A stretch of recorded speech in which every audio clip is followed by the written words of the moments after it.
پہلا یہ ہے، سیدھی سی بات ہے، میں آپ سے عرض کر رہا ہوں کہ یہ خط لکھا گیا، مجھے کوئی ایک سوال کا جواب دے دینا کہ یار یہ لیک کیسے ہوا. بنیادی بات لیک ہو ہی جاتا ہے سر. چلو اب لیک ہو گیا تھا تو اس کے بعد پہلا فریضہ تھا کہ جن کے یہ نام تھا، چیف جسٹس صاحب کو میں یہاں فریاد کرتا رہا.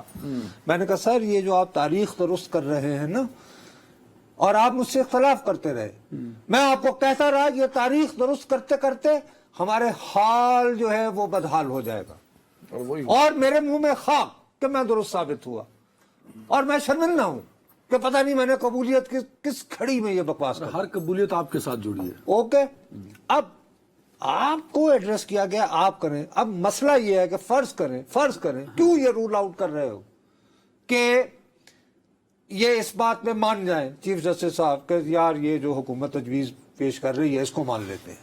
فرض کرو تمہارے پاس کیا گارنٹی ہے کہ ایک یا دو عزت مآب آنریبل ججز آف دا سپریم کورٹ اس سے ملتا جلتا لیٹر نہیں لکھ دیں گے؟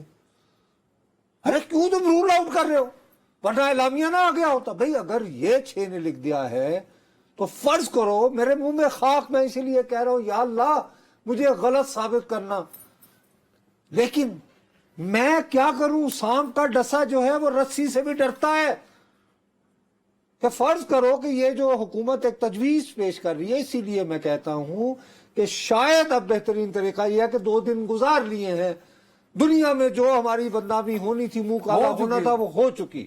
اب ایسا کریں کہ اس ملک کے چیف ایگزیکٹو جن کے اوپر سارا بوجھ اب آپ ڈال رہے ہیں، جن کی طرف آپ یعنی اس کو ٹرانسفر کر رہے ہیں، ان کو وزیر قانون اور اٹارنی جنرل سمیت فل کورٹ انوائٹ کر کے مدعو کر کے ان کیمرہ میٹنگ میں، ہم تو یہ نہیں کہہ رہے کہ اوپن کرو. مطلب میں اس بات کے بھی مجھے بہت اس کے بارے میں وہ تھی کہ جی یہ یار یہ سپریم کورٹ کی اوپن ہیئرنگ ہم اس قابل نہیں ہیں. یہ تو بڑی مطلب یہ کہ بہت کسی سکیل کے اوپر کوئی سوسائٹی پہنچ گئی ہو. ہم وہاں نہیں پہنچے. امریکہ کے سپریم کورٹ کی لائیو ہوتی ہے ہیئرنگ؟ کئی کورٹس کی ہوتی بھی ہے. ویسے انڈیا کی نہیں ہوتی. اچھا وہ ساڈے پر گئی نا، ٹھیک ہے نا. تو مقصد میں عرض آپ کی خدمت میں، اب ایک مسئلہ نمبر 1 سر، ہم پاکستان میں غیر ملکی سرمایہ کاری کے لیے کیا کیا نہیں کر رہے کہ خدا کے لیے آئیے SIFC بنائیے، یہ وہ. اس کو پہلا دھکا لگتا ہے کون آئے گا اس ملک میں غیر سرمایہ کاری. وہ کہے گا جی ایسے تو وہ چین جن کا ہمالیہ سے اونچی اور سمندروں سے گہری، ان کے بندے جو ہیں اگر وہ مار دیے جاتے ہیں اور ایک نہیں دوسرا واقعہ عین اسی مقام پہ ہوتا ہے، میں پاگل ہوں یہاں پہ انویسٹ کروں. وہ جس دن ابھی یہ بات ہمارے سر پہ آئی ہے تو جی اچھا جو بھی فورن انویسٹر ہوتا ہے دوسری بات کا چیک کرتا ہے کہ میرے ساتھ جو کانٹریکٹ ہوگا کیا پاکستان کی عدلیہ اتنی مضبوط ہے کہ میرے ساتھ جو contract government of Pakistan sign کر رہی ہے اگر فرض کرے مجھے وہ وائلیٹ ہوتا ہوا محسوس ہوا تو میں عدالت میں جا کے کہوں کہ دیکھیے جی I was given this commitment, اور مجھے عالمی عدالت میں نہ جانا پڑے. یہاں پہ الٹ ہوتا رہا ہے. یہاں پہ افتخار چودھری جیسے از خود نوٹس کے ساتھ آتے تھے، ریکارڈ ایک ڈزن.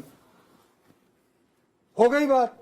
ان کے بھی تو کمالات ہیں نا اپنی جگہ، وہاں پہ بھی ہم نکمے ہیں. اچھا اب جب نواز شریف کو نکالنا ہوتا ہے تو اس وقت تو سب یکجا ہو جاتے ہیں اور ہر چیز بھی ٹھیک ہو جاتی ہے.